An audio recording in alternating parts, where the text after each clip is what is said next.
Jay Masih सालोम Praise the Lord, Shalom everyone. हामी Nepali video विषयको यात्रामा फेरि पनि हजुरहरूको बीचमा आइरहेका छौं। We are back again in Journey of Victory TV 2025.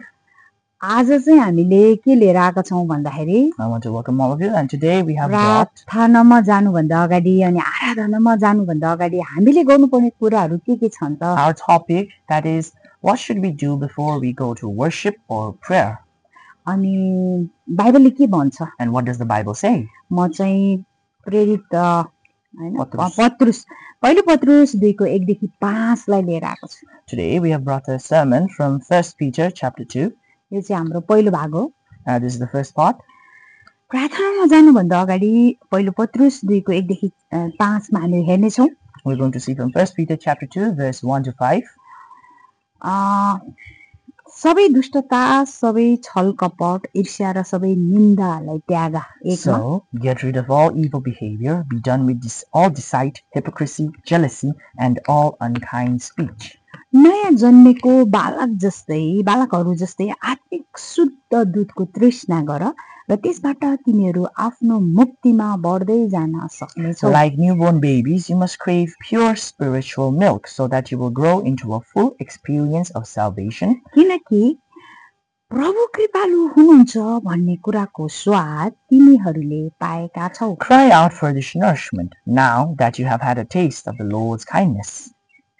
अनि उहाँ कहाँ जाऊ जो जीवित पत्थर हुनुहुन्छ, मानिसहरूबाट इन्कार हुनुभएको तर परमेश्वरको दृष्टिमा उहाँ चुनिनु भएको छ र बहुमूल्य हुनुहुन्छ।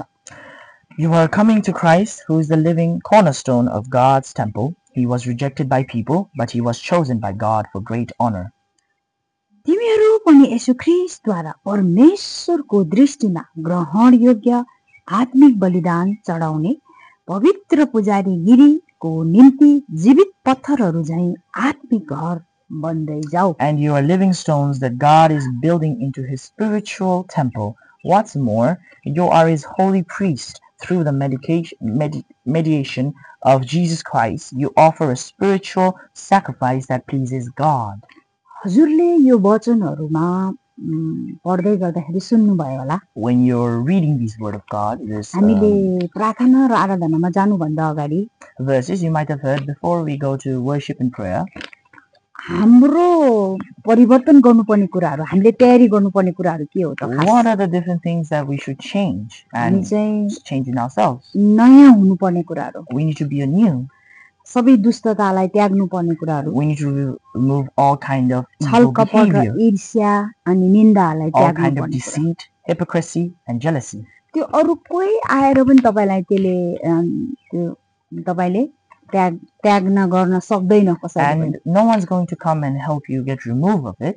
तर तपाईले आफैलाई त्यो परिवर्तन गर्नुपर्छ। But you must remove it yourself.